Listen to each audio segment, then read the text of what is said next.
Good afternoon, everybody. Welcome to the first in our double bill autumn season of Talking Towns from UCD Centre for Irish Towns. It's lovely to join you today. This is part of the Talking Towns webinar series that is brought to you by UCD's Centre for Irish Towns. And the session is being recorded and will be uploaded to our Centre for Irish Towns YouTube channel in due course. There you will find a whole range of talks from previous sessions, which I would encourage you to go and take a look at. We've addressed some very interesting and engaging discussions over the last couple of years on all things town related, and they're all available on YouTube. So I'd ask the audience please to mute your microphones if you could while the session is proceeding. So my name is Stephen Wall. I'm an architect and researcher here in UCD. I'm researching both the New European Bauhaus and the Town Centre First policies to see how they may impact on the low carbon transition of Irish towns. Here at the Centre for Irish Towns, we're intending to build a network of people interested in towns and generate conversations about the prevalent challenges facing towns across the country, and the role particularly of research and policy in addressing these challenges. So these Talking Towns webinars are one mechanism we have for doing this. The series is curated and coordinated by myself and Dr. Anna Skura this year. Anna is a postdoctoral research fellow. And we have assistance from my colleague Rula here on the call today. We will have two webinars this autumn-winter series. The next one, if you want to mark your diaries, is going to be on the 4th of December, and it's in association with Cultural Policy Observatory Ireland and Creative Lives, and it's all about using creativity as part of inclusive and diverse to make towns inclusive and diverse places to live. So that should be a very interesting session. Today, we are going to talk about Hometown Architect. Now, Hometown Architect from the Irish Architecture Foundation is a very interesting program that I've been keeping an eye on. It has thrown up some very interesting activities and town-related research and projects, community-based projects all across the country regarding placemaking. It is part of Reimagined, a nationwide placemaking program of the Irish Architecture Foundation. It facilitates, and we have on the call Vanessa Meneghaldo from the Irish Architecture Foundation, who's going to tell us all about it. But suffice for me to say that it's a very interesting program, facilitating collaborations between architects and community groups to engage with placemaking in towns across the country. We also have some of those architects and community groups on the call to discuss their experience of the program. So each speaker will have about 10 to 15 minutes to speak, and then we'll have a questions and answers session at the end. So I would encourage you to place any questions you might have into the chat, and we can address those at the end of the session. Okay, so I'll hand over to Vanessa to kick off. Vanessa is manager of engagement and enterprise at the Irish Architecture Foundation. Since 2022, she has been working as program manager of the Irish Architecture Foundation's placemaking initiative, delivering projects that promote co-design practices and strengthen capacity among community groups and professionals. So Vanessa, if you'd like to take over, I'll pass over to you. Yeah, thank you, Stephen. I will share my screen. I hope you can see it now. If you can give me an okay that my screen is working. Okay. Yes. Thanks, Claudia. So thank you for the invitation, Stephen. It's great to be here talking about Hometown Architects initiative alongside some of the architects and the local experts that deliver the projects locally. Just a brief introduction on the Irish Architecture Foundation for the people in the call who don't know us yet. The Irish Architecture Foundation is an independent organization that fosters and advances the culture and communication of architecture. Through festivals, exhibitions, learning, and placemaking, we explore how the built environment shapes lives, culture, and communities. The placemaking strand is the strand that I work at the Irish Architecture Foundation. And this is the strand that works with communities across Ireland, connecting them with practitioners, policymakers, to co-create and develop the places in which they live, work, learn, and play. The most recent projects of the IF placemaking strands are the Bog Bothy which is a climate action project in partnership with 12 fields and co-created with communities. Bagbati celebrates Ireland's peatlands through architecture, design, and community storytelling, exploring how we can sustainably engage with landscapes in the future. Also, New Lightfold Buildings, which is our program about the futures of buildings that are already built. Now, this is the third year of the project, which aims to promote public awareness and engagement with vacant buildings, strengthen local and national networks, and support quality adaptive reuse of heritage building. So in 2022, as you may know, Stephen, as you're studying the topic, the Town Center First policy was launched by the government, and it was the first consistent approach to placemaking in terms of regeneration of the town centers in Ireland. And this policy lays the foundation for each town to develop at a local level their own plan-led path forward. The whole structure is that's delivered through a National Town Center First office, which coordinates the town regeneration officers. They are based on each locality, and the TROs act as a link between local authorities and town teams, driving the engagement and identify projects and assembly the Town Center First plans. I think up to now, Stephen, you might correct me if I'm wrong on the numbers here, but I think there are probably more than 50 towns that have produced their Town Center First plan at this stage.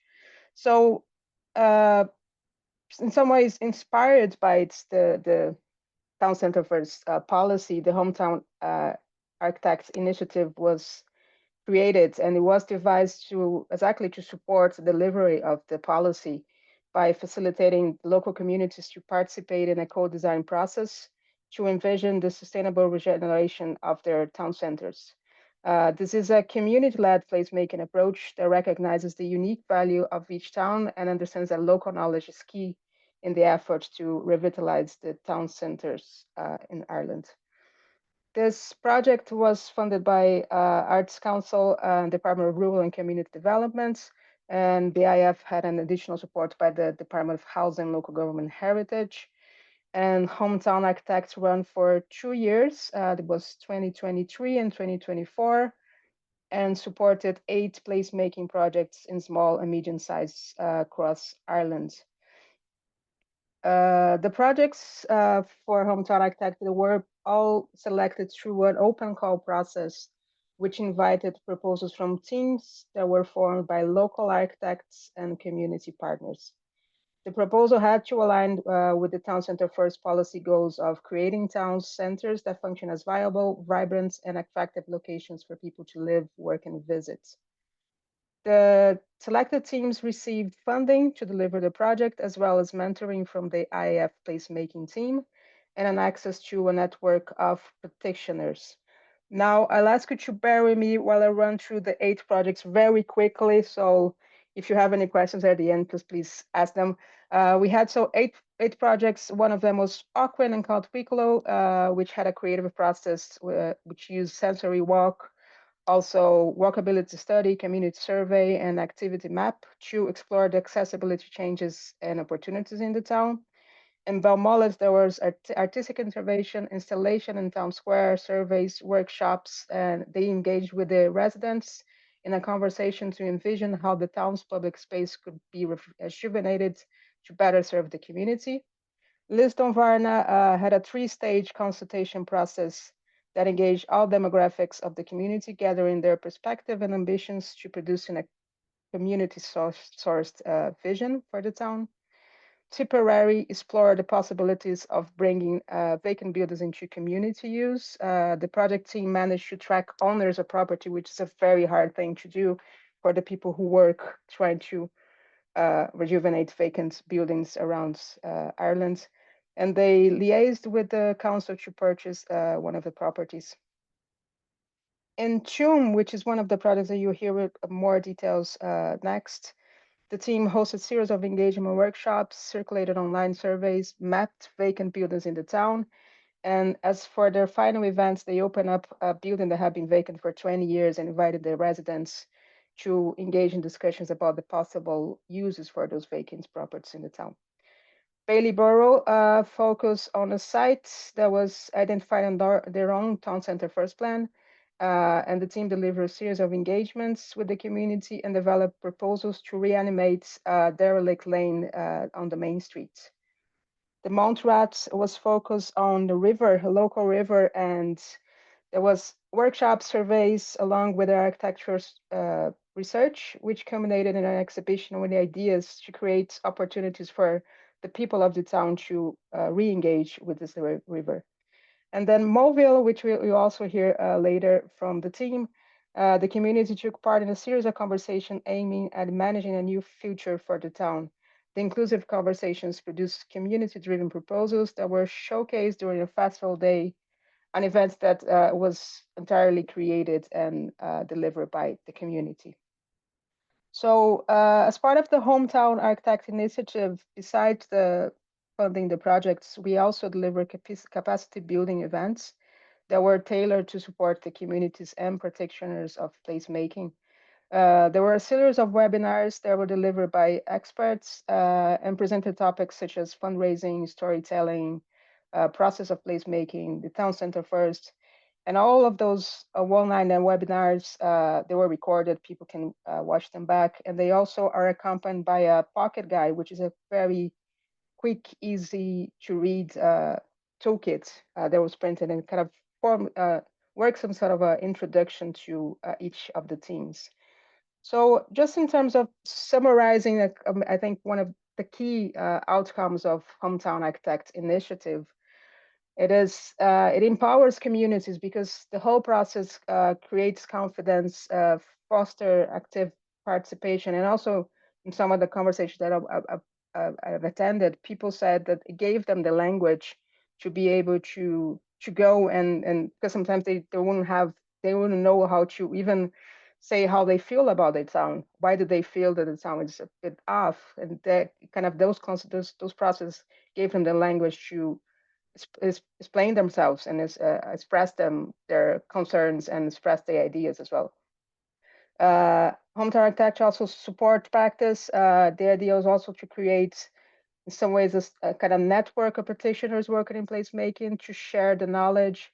And we had in our cohort like very young practitioners, like very young architects that was very passionate about regenerating his hometown, and it kind of creates the sense of trust and credibility for young practitioners. But also we had, as part of our cohort, very luckily, we had people like Shelley McNamara, which is a award-winning internationally architect, and she come back to work in her local native town of Lisbon-Varna to help the community to contribute to the future of her hometown, which is a brilliant process as well. And finally, Hometown Architect enables place by supporting the different players, communities, practitioners, local authority, TROs. The project fosters inclusive environments that is needed to build and sustain the vibrant town centers where communities can flourish. And I think I leave at that because I think it's important for people to hear about the processes that happened locally, because that's where the magic happens. Thank you, Stephen. Thank you, Vanessa. Excuse me. Thank you, Vanessa, for that lovely introduction to Hometown Architect. It was fascinating, and if we had time, I would absolutely love to go through each and every one of those 8 projects that you described. However, today we are going to have a look at 2 of them, Reimagine Tuam and Reimagine Moville. Now, just a reminder to the audience that you can place your questions in the chat. If any questions occur to you for any of our speakers, just put them in the chat and we can have a Q&A at the end. So our next speaker is architect Niall O'Clerig. Now, Niall's architectural practice lies between community engagement and adaptive reuse of our built environment. His work focuses on drawing out and re-invoking the stories embedded in our towns and landscapes through conversations, workshops, and design practice. Recent projects of Niall's include Making Arklow and Reimagine Tuam. So, Niall, if you would like to take it away, I'll hand over to you. Cheers. Get going.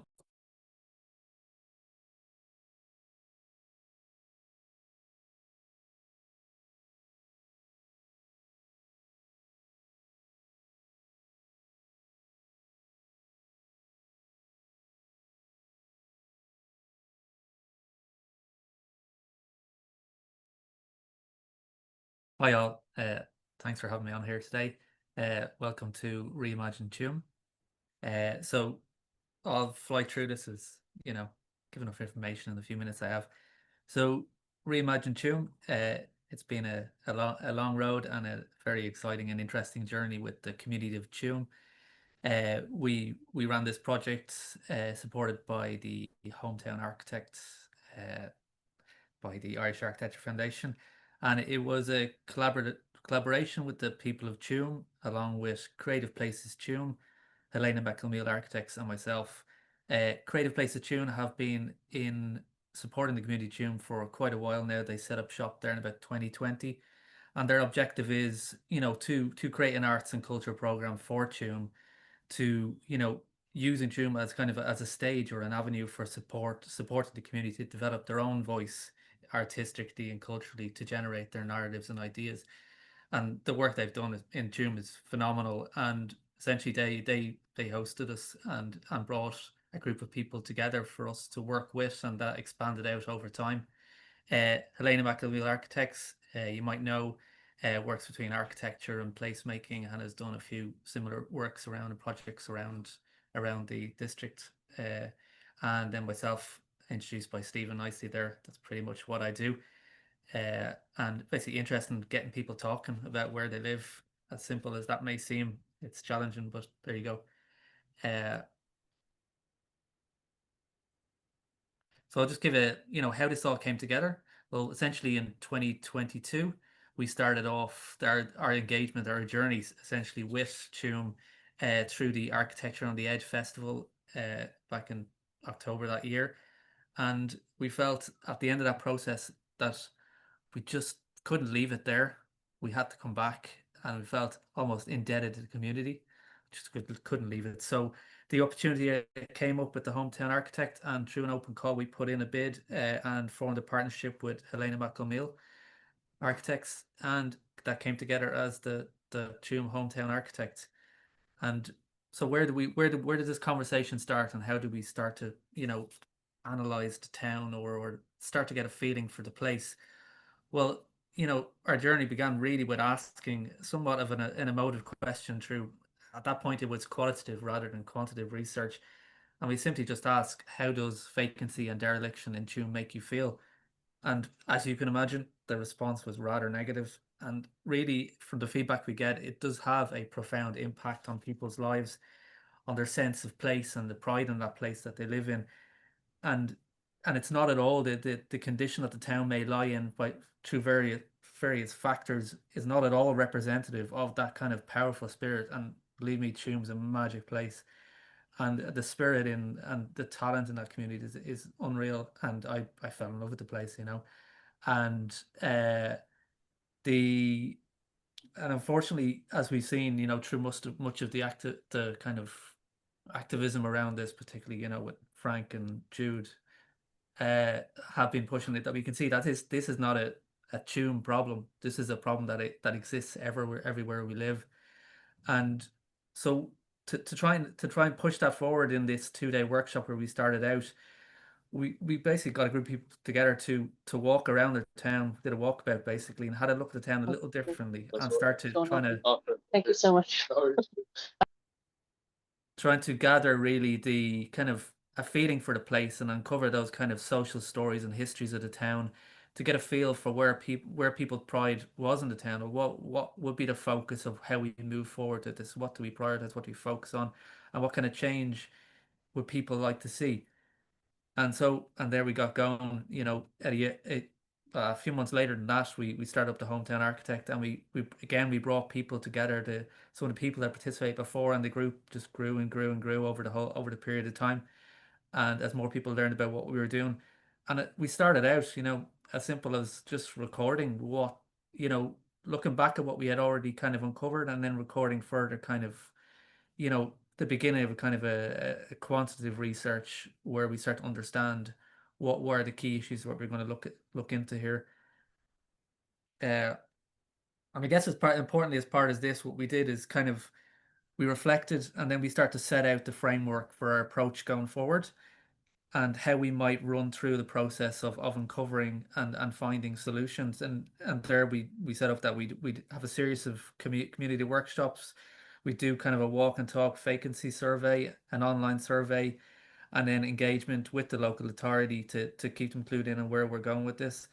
And then importantly, the conclusion that came to this is engaging with property owners to try and look at reactivating those spaces that are our key within, or key identifiers within the town. And at the core theme here of Reimagine Tuam was to address the issue of vacancy and dereliction in Tuam. And through this, we'd set up a structured analysis of the issue, mapping, analyze, creating pathways to reactivation, and which they would set up a model for change, through engagement with building owners to showcase the potential of those key long-term vacant buildings within the town. And we started, on the ground and back at the desk, looking at maps and trying to understand where are the issues around vacancy and how that affects the sense of the street, the broader street around there. Also looking at underutilized buildings where there may be, rooms above shops, or inadequate use or lack of use, and then where the occupation, where the active buildings are. And then through that and through the next few steps, I'll show you, we identified key or potential priority sites for the focus of our research. And to follow on from that, to back up that kind of on the ground or kind of mapping exercise, we looked at, asking questions. So we put out an online survey, which was, you get a paper copy of as well in the library and a few other places. And we asked people what were the key issues they found, not only with the derelict buildings itself, but the effect that tangible effect that spills out onto the street and the overall perception of safety and this kind of feeling within that place. And the what is those biggest impacts, of these issues. And then again, what is the need then? So if we're to bring these buildings back into use, what do we look at? What do we consider here as a future opportunity, and who should it be for, and what is the potential use? And at this point, we know with all this information coming in, but we had to find some way of breaking it down and prioritizing and starting to understand through this we said it was kind of an analysis matrix tool, where we look at the existing situation, whether it be in relation to a technical entity or a planning entity, and then the challenges around fire and fire accessibility, and then looked also around the activity footfall. How viable was it to do a certain activity within this certain area? And then planning considerations, importantly, and also heritage as well. And then, the potential from a social, economic, and environmental point of view. And essentially analysing these and formalising these findings, we came to identifying buildings. And this is where the research, and this is very much driven by Helena and her colleague Michelle on the ground, really getting to grips with building owners and sitting down and walking around buildings going, they're just having those conversations and trying to nudge, or they're going to kind of catalyst of change a bit forward. And where we decided to focus here, and you've seen in the survey there was a desire for community facilities, with a desire for accommodation, and changes to the public realm, where people felt kind of at their lowest or kind of most uninspired in the town. And so we identified 3 buildings to push forward and go through that matrix and analyze these in details to give viable and tangible options for reactivation. And the building there on the top, the Communities and Arts Facility, that's the building. I'll show you some photos where we held our culminating event in. And so we developed a proposal then for the community to bring that back into use for community and arts. And then there's down in the left-hand corner, we looked at the public realm, where there was key issues around access to units that were out of use, traffic intensity in that areas, lack of biodiversity and planting, and general the appearance of surfaces and the availability of space to proliferate business, in the buildings and on the street.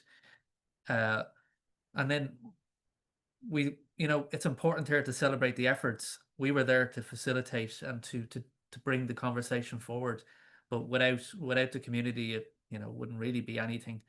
And so we set up shop in that very building for a day in that very building, or a few days, where we put everything on display, and you know, we wrapped up and kind of gave an impression of where we got to with all these findings. And you know, just to reflect back on the process here, I've gone through there fairly fast, and it's very little of what we did, but just reflecting on this and on more recent projects, we're looking at what you do. It's about analyzing, mapping, recording, listening. You know, listening is so important. Just looking around, looking up, looking back at what came before, and then framing it and pushing that needle forward to find a reason for what you're doing and an objective, and then observing, making observations throughout that process, and then, you know, being there. You know, we often work remotely to the towns we may work on, and it's just having a presence there, even if it's every so often, and being there to talk to people and at the right time. And so I guess and what we did with the Irish Architecture Foundation, in case you're interested, and we wrapped this up, a lot of the experience between myself, Kevin Loftus and Helena McElmeal, and produced this kind of pocket guide for the process of placemaking. And it goes through 6 steps and kind of outlines the methodology we approached this in. So it might be interesting to read. And yeah, that's it. And it was nice of the RIAI to give us a highly commended for this research this year. So that was nice to polish it all off.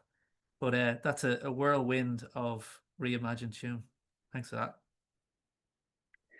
Thank you very much for that, Niall. That was a very interesting presentation, and some lovely work there. So great to see such innovative thinking going on in Tuam. The next town we're going to look at is Moville, and to speak to us about Moville, we have 3 people involved in the Reimagine project. Just before I introduce them, I'd like to remind you that if you have any questions, you can put them into the chat and we can talk about those at the end of the session. So from Moville, we have Mary Kerrigan, Clodagh Warnock, and Anthony Dugan. Mary works at the intersection of placemaking for peacemaking, planet, and prosperity. Mary is an architect placemaker and her transformational leadership coach and practitioner with over 25 years experience. Mary helps communities and their stakeholder agencies to co-create a world that works, connected spaces full of life and light where everyone feels at home. Anthony describes himself as a retired fuddy-duddy, also retired principal of Moville Community College. And finally, Clodagh is the director of the local music school and youth club in the town and works with over 100 children each week in her work. So thank you, team, and I will hand over to you to describe your activities in Moville. Thank you, Stephen. Thanks very much. I'm just going to get the PowerPoint up here, I hope. Are you seeing anything there? Not yet. Yeah, it's coming up now. I think we're looking directly at your screen. So yes, your presentation is now visible. There we are. There we are. Great. Okay. So yes, thanks very much, Stephen. And I suppose just to kick off initially, on behalf of both Clodagh, Anthony and myself, the opportunity to, I suppose, pull together a collaboration between initially the 3 of us that then widened out into a whole town collaboration was really fantastic. And a big thank you to the Irish Architecture Foundation and to Vanessa in particular for, I suppose, selecting our application. Our application for Reimagine Moville was really rooted into, it was all about possibility and the possibility of workability, vitality and belonging. The workability of the people and the place working better together. And as Stephen said, life and light and where everybody feels at home. And so I'll hand over to Anthony now, who's going to take us through some of the challenges that the town was facing at the time when we put in our application. So Anthony, over to you. Thank you, Mary, and you're welcome all. Moville's a small town just 12 miles north of the border in Donegal. We're about 25 miles from Derry city centre. So given its history, it has a long history of peripherality. It's been on the periphery of the border. It's been in the periphery of power in Ireland. So as a result, there was a very large amount of disconnectivity, like the social disconnect, the transport disconnect, the digital disconnect were all very, very evident in the town when I arrived here in 2001 to open up a greenfield site secondary school. So there's a large amount of dilapidated heritage, a large amount of dilapidated buildings. There's a significant number of empty buildings in the town, and there's a significant number also of historically important buildings, because Moville in the 1800s and early 1900s was the main point of departure and embarkation from the Northwest. So most of the people in the Northwest going to the Americas left from Moville. There are other issues that are still here with us today, such as sewage outflow into the rivers, and we're one of the towns identified by Isqueira in needing of urgent sewage repair and construction. And there was a significant lack of community meeting spaces, so, and particularly for youth and any of those teenagers that I was working with in school, really had very few places to go and have very few places to go for pastimes. Also, it was transparently obvious to me that there was a very significant demographic donut. Most of my students who wanted to proceed on to third level education ended up going south to Galway or Dublin, or going east to Belfast or Glasgow, Aberdeen or Edinburgh. Those were the choices that they had if they were decent academic ability. They had to leave the place. So there was a very large number of under 20s and a significant absence of people between, say, 20 and 50. So the town centre itself was dying. There was, a significant amount of dilapidation and dereliction in the actual town itself. So in order to address this, and I think I'm doing 3 slides, Mary, so I'm just guessing that I'm carrying on. Yep. So in order to do this, Mary approached myself and Clodagh to look at what are the possibilities of using the Hometown Architect facility in order to try and imagine ourselves in 10, 20, 50 years' time. So to do that, we included a lot of inclusion of the wider community. As luck would have it, Donegal County Council were having a regeneration plan, and we linked with them and inputted significantly into their regeneration plan. We used also local semi-statutory agencies such as the Inishowen Development Partnership that do leader and social inclusion programs, the Moville Family Resource Centre, the Inishowen Rivers Trust, and Moville Tidy Towns were all part of the collaboration process. The life of the project, we started in early April, pre-planning and promotion and advertising these possibilities. Between May and the end of the summer, we had 5 interactive workshops where we had huge response. Like, I think at one stage we expected 30 at a meeting, 86 turned up. So you can imagine all the logistical emergencies that happened trying to cope with that, their input, but it proved that people were actually hugely interested in improving the quality of life in our town. So at the end of the summer, we developed a range of visions and for the different parts of the town, and got different parts of different groups to develop presentations of where we would actually might go.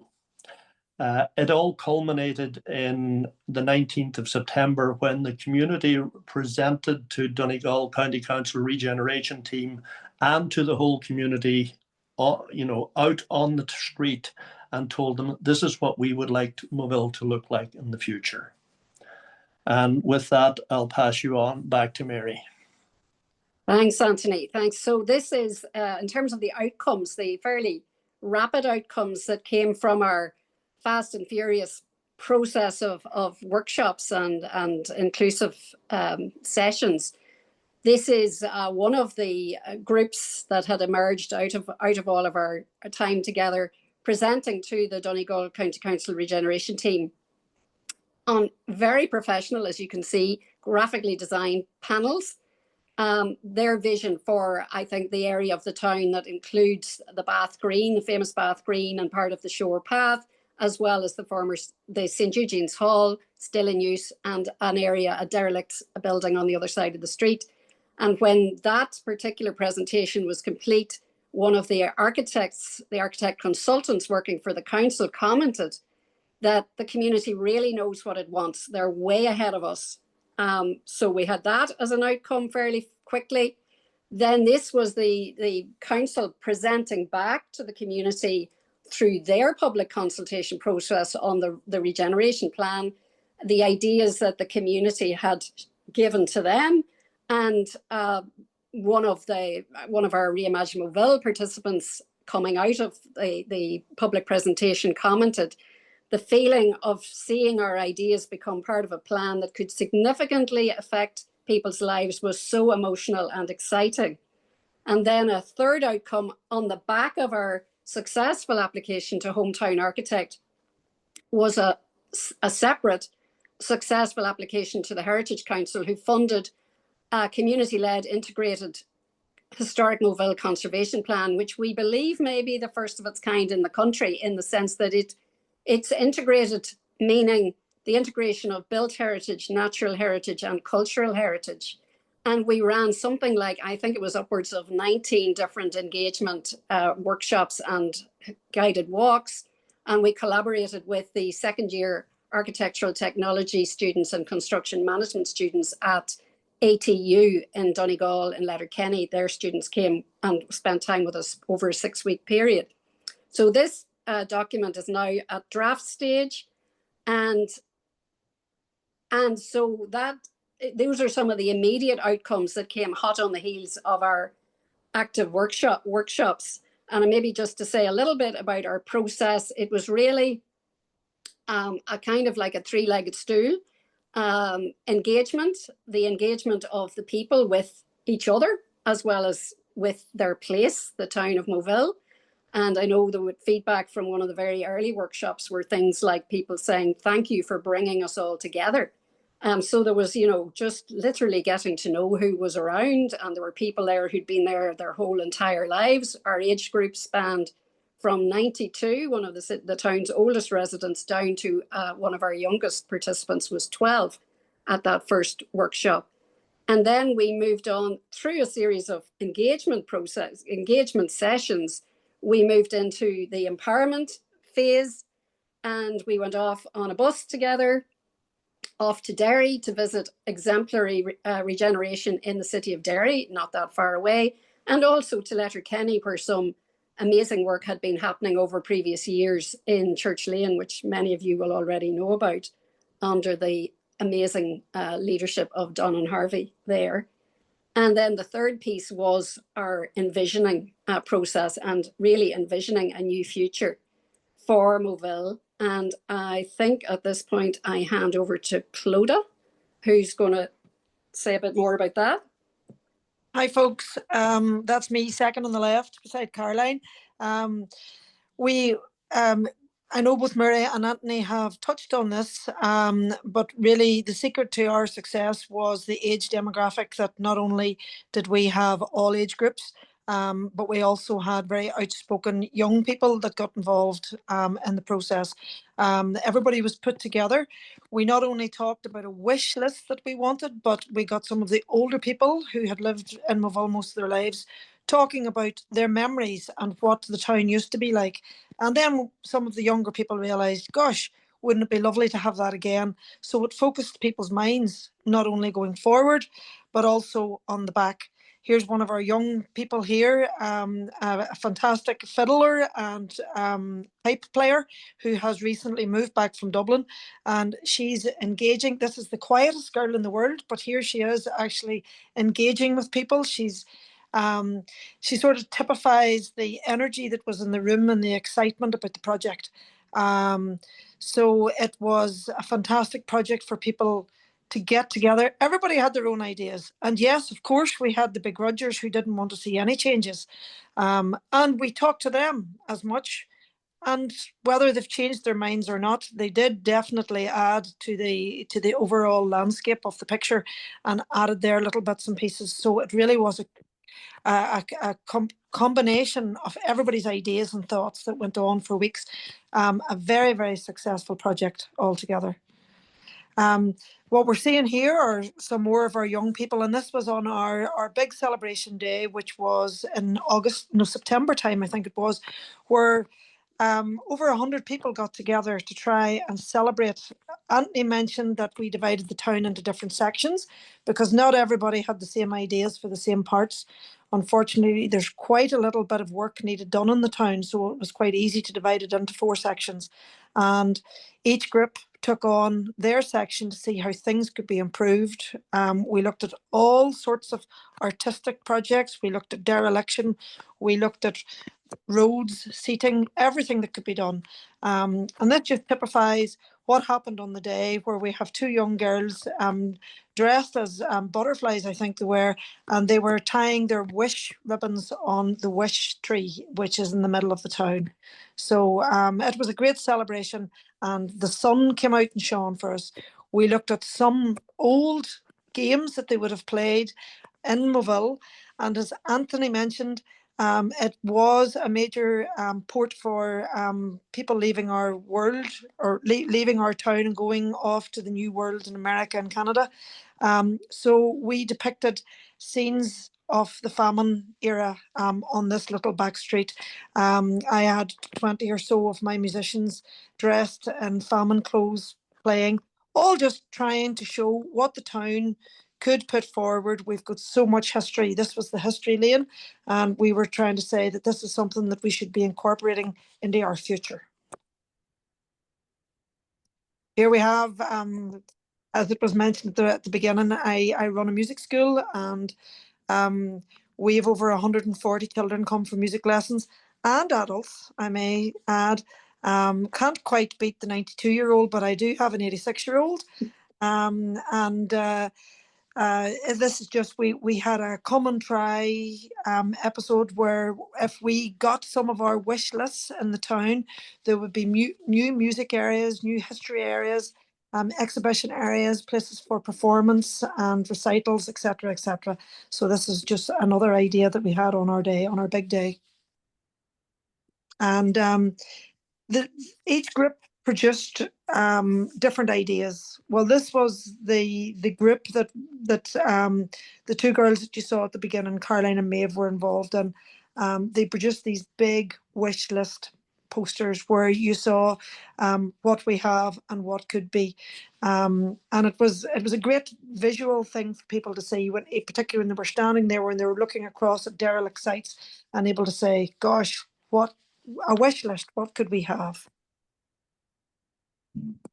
That's great, Clodagh, thank you. So I suppose really just to say a quick word about what was going on. The value of what we were doing in this process was kind of, if you see this diagram as a bit of a ladder, and we were kind of moving upwards on this ladder from a point where maybe people were just kind of accepting how things are at the moment and have been for quite a long time with no change, or maybe even just a bit, let's say, just a bit of sleep on the job, and kind of helping people to become more aware of what was really special about Moville. They were telling us what was really special, and people were starting to become active and getting active with each other, moving up to a point where people were getting completely aligned in terms of what was possible for Moville. And as that went on, then things were accelerating and amplifying. So at this point, what we can tell you is that on the back of all of that, the council has just in the last 2 or 3 weeks, it has just released its regeneration plan for Moville through the Town Centre First policy process. And the role and work of the Irish Architecture Foundation's Reimagine Moville project is acknowledged in that, that the sense of community organisation and the ambition and people to improve the town, and that other aligned and aligning actions, the master plan that has been included in the Council's regeneration plan certainly reflects and incorporates numerous ideas that came through in Reimagine Moville and fleshes them out even more. It includes things that have, and it acknowledges the conservation plan, the integrated community-led conservation plan. And there you can see, the architects working on that regeneration plan and their artist's impression for St. Eugene's Hall on the left, and the possibility of an interlinked, I don't mean physically interlinked, but a new building on what is currently a derelict site, so that those two buildings could have a real synergy between them, and that could possibly create an arts and music cultural hub, which was a massive idea that came through. And, Clodagh's amazing work over the years, teaching so many people all those different traditional musical instruments. There's a great concentration of that energy and skill in the town. So other aligning actions that came really out of the blue was a very, I suppose, cutting edge art installation by the Swiss-based architect Lisa Collum, originally from Ballymena, as part of, I think it was Arts Over Borders, in one of Liam McCormick's bathing pavilions, the pavilion up on the very top of the Bath Green, looking out over the Foyle estuary. So that was one. And another big one was the Environmental Gathering, which meets quarterly in the northern half of the island, came together in Moville for the very first time. And there we all are on the Bath Green, and creating a rights of nature, a declaration for the rights of nature for the River Foyle. So that was very moving, and Clodagh was there with her musicians that day as well. And so I suppose the next step now would be maybe a 6 to 12 month enablement and support program to, just kind of keep the conversations alive. That I think it's Peter Block in the US who says change happens through conversations, and it happens room by room. And those are conversations that need to keep going. So it's probably more funding is needed to support that kind of a next step support program. And I think that's where we're up to at this point. So just to say, if anybody would like more information on this or this approach, if they'd like to email me or drop your email into the chat, we'd be delighted to get back in touch with you if you wish. And that's all from us. Thank you, Mary. Well, and rest of Moville team, that was a really fascinating presentation, and really heartening to see such wonderful activities going on foot of the Hometown Architect Initiative. It strikes me certainly that the initiative on a very basic level is really great at kickstarting conversations and community interactions, which itself contributes to revitalizing, or can contribute to revitalizing towns, especially when you get a range of demographics involved, as you were successful in doing there in Moville. So we have about 10 minutes left if anybody would like to ask any questions. We have a couple that have already come in on the chat, so maybe we could take a few of those. The first one is from Michael, who asks about funding and whether the speakers could talk about how they have funded the projects. So I would say there's possibly two strands to this question. First of all, the funding of the Hometown Architect projects themselves, and then maybe funding that comes on foot of ideas arising from those. So Mary, you were describing how you got additional funding following the project for the Moville Conservation Plan report, which is a good example of how one project can lead to another, really. Vanessa, perhaps you could explain something about how the funding of the overall scheme works, and then if any of the speakers have any examples of other funding opportunities that have arisen from the initiative, you could let me know or let us know. Sure. Just quick there. For Hometown Architect, so the IF provided the funding for each of the project that was selected, but it is it's a small funding. It's like we say it's a seeding funding, so it's not supposed to create a those placemaking projects. We have to understand that they are durational projects. They have to start somewhere, but they will take like years to get to a development phase. So, but the IF piece of that puzzle is like this initial, like the sparking kind of funding. So we kind of allow the architects and the community to start the consultation process and the engagement with the community. But then what we try to do through the capacity building program as well is try to support the community to try to go for funding for those projects to keep them going. And I think in some ways, like the teams that are here, I think you mentioned Mary went to the Heritage Council for another funding, and then in TUM they got an award from the RIAI. So kind of you keep this thing moving, but you have to go and looking for funding in other. The funding exists, but there's a lot of admin, there's a lot of work involved in trying to find those fundings to get these projects moving. But I think the hardest part is always to get the consultation process. The thing that the hometown architect does is kind of to allow the risk to happen.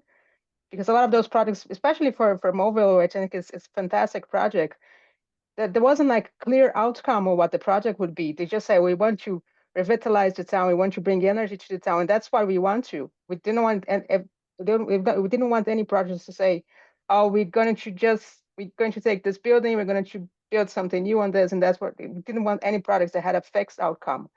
So that's the kind of thing that is hard to get funding for. But once you have the community aligned and once you have the ideas, then you go with that project with a vision, then you can go forward and try to get funding elsewhere.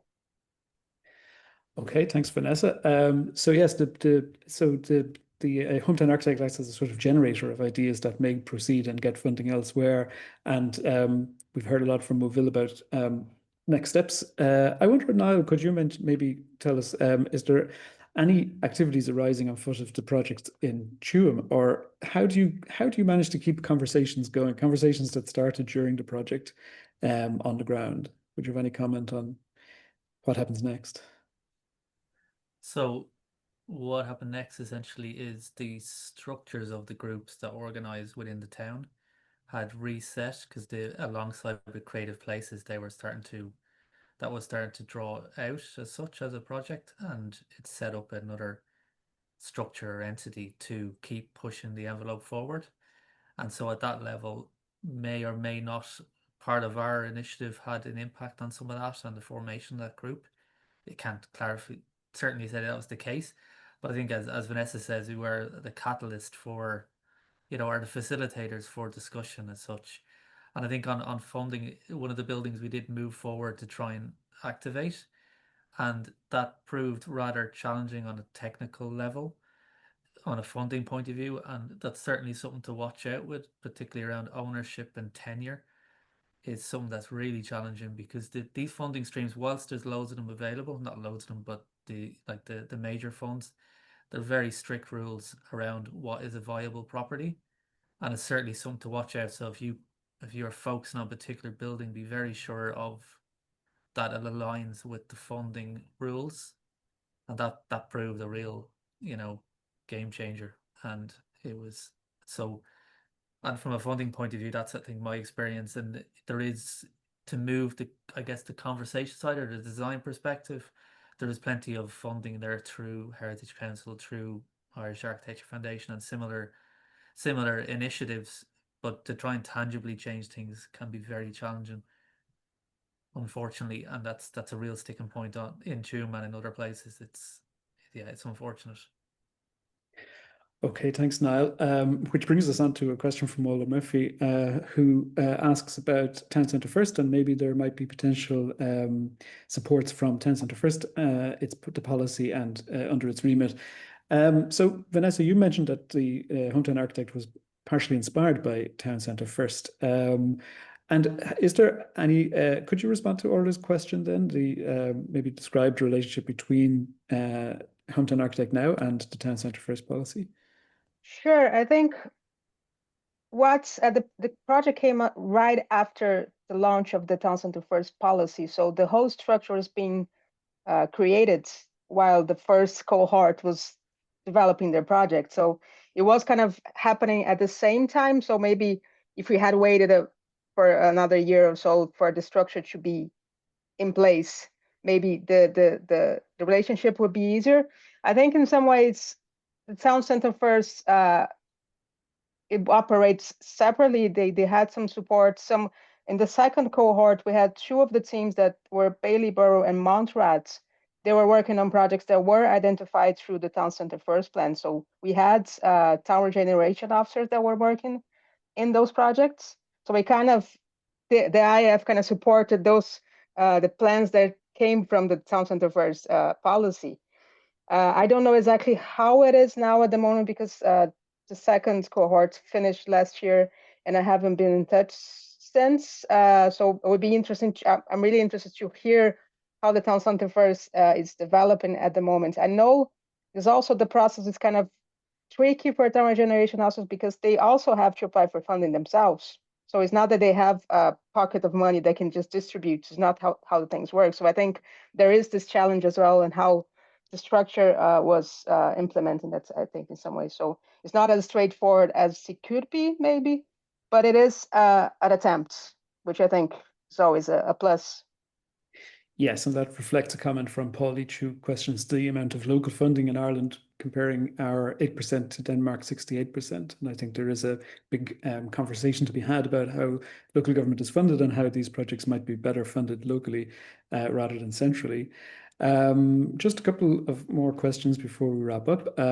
We have a question from Philip Crow, who asks if Moville could expand a little bit on your mentioning of the ATU students who are involved. Could you elaborate and reflect on how this collaboration with third level students worked out? Yeah, well, just to say on that, the collaboration with the ATU students came as part of the integrated community-led conservation plan process. And I suppose we saw, and I know Anthony was particularly supportive of this as an educator, we saw the opportunity to involve the ATU students to help, I suppose, give them an on-the-ground experience of the process of creating a conservation plan. And in this case, we were creating a conservation plan for the whole town centre, which is much bigger than you might normally do. And we were very fortunate that the second year tutor, Anna Meehan, an architect herself, and also working in conservation, was very enthusiastic to make this happen. So the students basically came every Friday for half a day, and we had them mostly out in the field, along with people like Dr. Trish Murphy, who was collaborating with us on that project, and a leading expert on all things nature, water, biodiversity. We had archaeologists with us. We had conservation structural engineer, Justin McAteer, former SPAB scholar. So they were exposed to the different conservation professional disciplines, and we had them doing the kind of tasks that architects, conservation engineers, archaeologists, historians, cultural heritage experts like Dr. Liam Campbell were involved. And so I know that feedback from the students to us was that they found it so enriching. And you know, I used to meet some of them on the bus in the weeks that followed. One lived locally in Moville, and they, I think, got so much out of it. And Anna, I know, spoke at our very last presentation back to the community, and I think at one point she said it was almost like PhD level content that these second year students were getting, and exposing them to an aspect of the built environment and the natural environment that they will encounter in their working world. And even, especially for people like construction managers, to be thinking about how to protect, you know, precious tree roots when they're deciding where to put their materials compound on sites, or how to protect the archaeological deposits in historic settings, were all things that we were discussing and debating and grappling with. So it worked brilliantly, is what I would say. All round, I think we all enjoyed it enormously. That's great. Thanks, Mary. And Anthony, I think I saw your hand up. Do you want to contribute? Yes, please. On two fronts. One, what came from the Institute of Architects development was that we in Moville Community Complex, we manage a local old hall, and we developed a conservation plan alongside Mary. So we got funding through the Heritage Council for that. Subsequently, we're now looking for what are the potential conservation sites, and because Moville is a heritage town, we're looking at how we can develop the different conservation sites or significant buildings so that we can move on. And we're looking at a leader application for analysis and development that will fund the analysis in order to develop an action plan. So it's a long process of funding applications that are very frustrating, but also very necessary. Yes, thank you, Anthony. And speaking of funding, we have just a comment on the chat from L. Johnston, who reminds us that Thrive funding has been offered and taken advantage of by several towns to both develop urban studies and also to fully fund renovation of historical properties. So that's worth looking into for anyone who's interested on the call. And those projects are interesting because they both they align with both Town Centre First and the New European Bauhaus, which is another way of looking at these problems. We have a suggestion from Trina Stack that we should have an episode of Nationwide on this. And in fact, Listing Environment did. Thanks, Vanessa, for pointing that out. So that's probably on the RT player. Well, we've passed 2 o'clock now, folks, so I think we'll wrap it up there. Thanks a million to all our contributors, Mary, Clodagh, Niall, Anthony, and Vanessa, for a fascinating afternoon. Thanks to Rola and Anna, my colleagues, for helping to coordinate. And just to put back in the calendar for your 4th of December will be our next Talking Towns on the subject of creative lives. And with that, I'll say very good afternoon to you all. Bye-bye. Thank you. Bye.